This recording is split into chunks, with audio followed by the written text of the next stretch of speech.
Imagine the ultimate thrill. An abandoned place, whispering secrets of the past, waiting to be explored. For urban explorers, it's an irresistible call. But what if that call leads to a silence so profound, so absolute, that it swallows you whole? Today, Dark Truth Files brings you the chilling true story of what happened at Blackwood Manor Asylum in rural Pennsylvania, where a group of young, daring explorers went in and simply vanished after entering this abandoned asylum. This isn't just a ghost story. It's a tutorial on the terrifying price of curiosity and how to disappear without a trace. Lesson 1: The Legend and the Lure. Why they chose Blackwood Manor.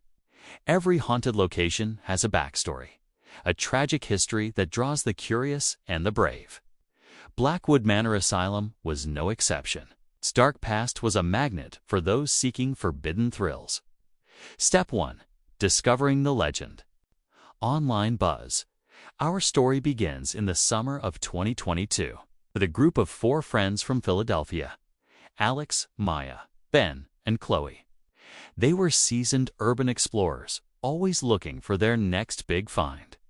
Online forums and local folklore were buzzing about Blackwood Manor, an abandoned asylum that had been shut down in the 1960s after rumors of inhumane treatments and unexplained deaths.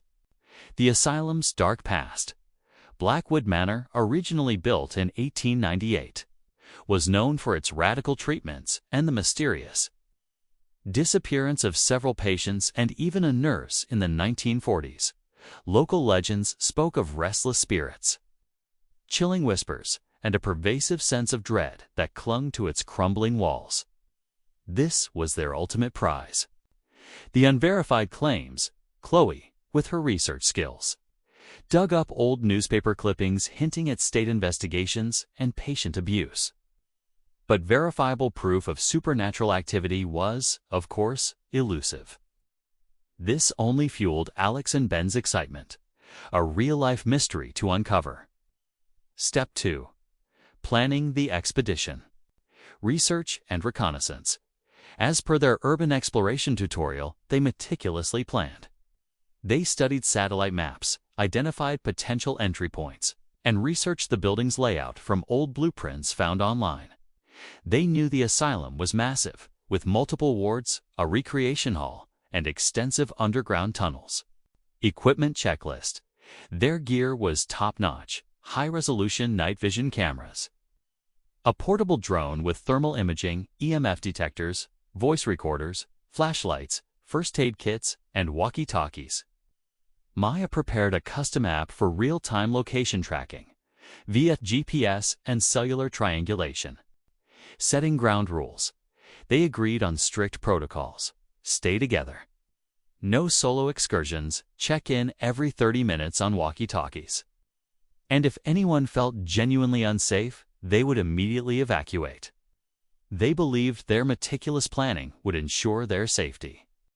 The drive to Blackwood Manor was eerie. The road narrowed. Trees grew dense, and a thick fog began to roll in, swallowing the last of the evening light. The asylum appeared suddenly, a monolithic, decaying structure looming against the twilight sky. It was completely silent, yet felt alive, watching them. The air grew cold, and a strange metallic scent hung heavy. As Alex set up his first camera, he noticed the battery was already at 80%, despite being fully charged just minutes ago. A chill, unrelated to the dropping temperature, ran down his spine. They thought they were prepared for the forgotten echoes of the past, but the asylum had its own rules written in shadows and silence. What horrors awaited them inside that no map, no equipment could ever prepare them for? Lesson 2: The entry point. Crossing the threshold into the unseen prison. Gaining access to an abandoned building is the first physical step. But entering Blackwood Manor was less about breaking in and more about stepping into another dimension where the asylum itself seemed to invite them in. Step 1: The chosen entrance. Locating the breach. Following their recon, they found a small, unsecured window in the old laundry room on the west side of the building, overgrown with vines. It looked almost too easy, as if waiting for them. Chloe noted the lack of fresh graffiti, suggesting few others dared to enter. First contact with the interior. As Alex squeezed through, a thick, musty odor hit him. A mix of decay, old medical supplies, and something indescribably metallic. The air was heavy, still, and strangely warm despite the cold outside.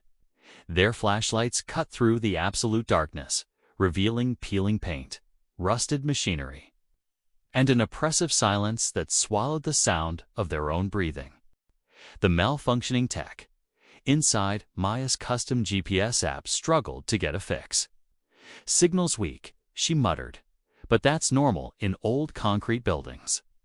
Ben's drone, however, refused to calibrate properly, its internal gyroscope spinning wildly. "Just cold," he shrugged, but a flicker of unease crossed his face. Step 2. The first discoveries. The common room. They moved through a common room, finding overturned chairs and rusted bed frames. A dust lay thick, undisturbed for decades. Chloe's voice recorder picked up faint, almost imperceptible whispers, too distorted to make out, but undeniably present. Just the building settling, Maya rationalized, but her grip on her flashlight tightened. The patient files. In a former administration office, they found scattered patient files. Chloe, despite the danger, couldn't resist. She picked up one. Patient ID 734, diagnosed with severe melancholia. Admitted 1947's, status. Missing. A cold gust of wind, though all windows were shut, rustled the papers. The children's ward. This was the point of no return. They found a small ward with tiny beds and faded, disturbing drawings on the walls. A child's rocking horse slowly creaked back and forth in the corner, with no visible breeze. Ben's thermal camera picked up a faint, human-shaped heat signature near the rocking horse, but when he turned his flashlight, nothing was there. The temperature in the room dropped sharply. As they left the children's ward, a guttural moan echoed from deep within the asylum, seemingly from all directions at once. It wasn't human, not animal. Alas, unnerved, tried to check in on the walkie-talkie. "Base to team, check in. Over." Only static. Maya tried her cell phone. No service, completely dead. Ben's drone, which had briefly powered up, now showed a critical battery error and shut down. They were cut off. The outside world had vanished, leaving them alone in a place where shadows seemed to move, and the air itself felt heavy with unseen eyes. Was the asylum just isolated, or had something actively severed their connection to reality? The true game had just begun. Lesson 3. The deeper descent. Trapped in the asylum's labyrinth. Once the illusion of control shattered, the true nature of Blackwood Manor began to reveal itself. The tutorial shifted from urban exploration to a terrifying lesson in survival against an unseen, malevolent force. Step 1. The labyrinthine corridors. Disorientation. They tried to backtrack, but the corridors seemed to shift. Doors they remembered being closed were now open, and new passages appeared. Their internal compasses spun wildly. Maya's GPS app, though still showing no signal, sometimes flickered with erroneous coordinates, placing them hundreds of feet outside the building, then instantly back inside. The echoing voices. Chloe's voice recorder began picking up increasingly clear, yet distorted voices. They weren't whispers anymore. They were screams, pleas, and unsettling laughter, seeming to come from the very walls. "They're just old recordings," Maya tried to convince herself, but the voices responded to their questions, sometimes mocking them. Phantom figures. Alex saw fleeting shadows in his peripheral vision, figures darting across distant doorways. Ben's drone, though dead, sometimes emitted a high-pitched whine from his backpack, as if trying to restart itself, then falling silent. The air grew colder in patches, then inexplicably warm, almost humid, as if someone unseen was breathing near them. Step 2. The psychological assault. Growing paranoia. The asylum didn't just play tricks on their senses, it played on their minds. Alex, the leader, became jumpy, snapping at Maya for her rationalizations. Ben, usually fearless, started seeing figures in every shadow, constantly clutching his flashlight. Chloe, the calm historian, grew increasingly pale, muttering about lost souls and unresolved energy. Internal discord. They began to argue. "You let us here, Alex. Your equipment isn't working, Maya." The unity of their group, a core rule of urban exploration, was crumbling under the psychological pressure. This was the asylum's most insidious torture, turning them against each other. The hallucinations. Alex swore he heard his mother calling his name from down a dark corridor. Chloe saw her grandmother weeping in a dusty room. Ben saw a shadowy figure wearing a military uniform, silently watching him from behind a pillar. They questioned their own sanity, unable to discern reality from the asylum's influence. The air grew thick with a pervasive, sweet, metallic smell, like old blood mixed with flowers. A distant, rhythmic tapping started, growing louder, closer. They huddled together in what looked like a disused operating theater. Suddenly, Chloe screamed. Her voice recorder was levitating, spinning wildly before smashing against the wall, utterly silent. When they turned back, Chloe was gone. Just gone. No sound, no struggle, no trace. A single, small, faded hair clip lay where she had stood. How do you fight an enemy that can simply make you disappear? And who would be next to vanish into Blackwood Manor's chilling embrace? Lesson 4. The Hunt. Surviving when you are the prey. With one of them gone, the game changed. From explorers, they became prey, navigating a living labyrinth that actively sought to consume them. This was the ultimate tutorial in primal survival against an unexplainable force. Step 1. The desperate search. Panic and denial. Alex, Maya, and Ben were in a state of terror. They screamed Chloe's name, their voices swallowed by the asylum's oppressive silence. They searched frantically, their flashlights dancing wildly over the decayed rooms, but found no trace. It was as if she had been absorbed by the very walls. The tightening net, the asylum seemed to react to their panic. Doors slammed shut behind them. Passages they had just come through were now blocked by piles of rubble or mysteriously locked. The whispers intensified, now seeming to mock them. The air grew colder, heavy with a palpable sense of malevolence. The decaying companions. They found remnants of other disappeared patients. Decayed clothing, old personal items, but no bodies. It was as if the asylum consumed everything, leaving only a chilling emptiness. This was their potential future. Step 2. The final separation. Ben's breakdown. Ben, already struggling, began to crack under the pressure. He kept seeing the shadowy military figure, whispering to it.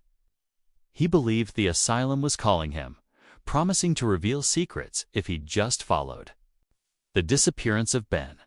As they navigated a particularly dark, winding corridor, a sudden blinding flash of light erupted from deep within the asylum.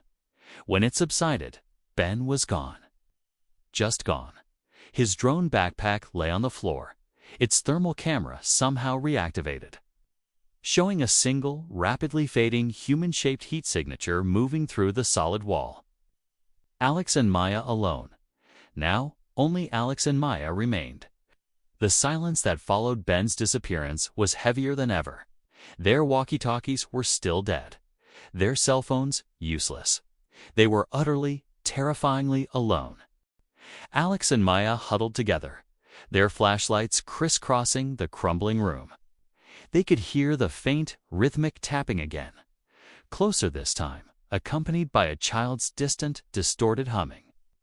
Their supplies were running low, their hope almost gone.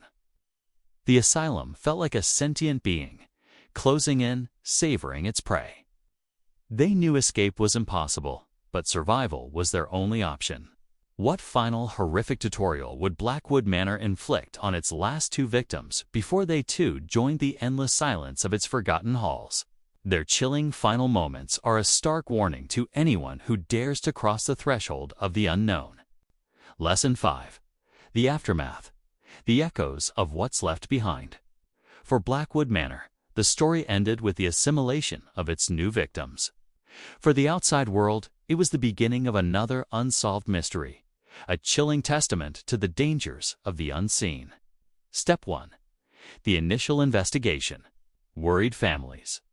When Alex, Maya, Ben, and Chloe didn't return after 48 hours, their families reported them missing. Local authorities in Pennsylvania launched a search.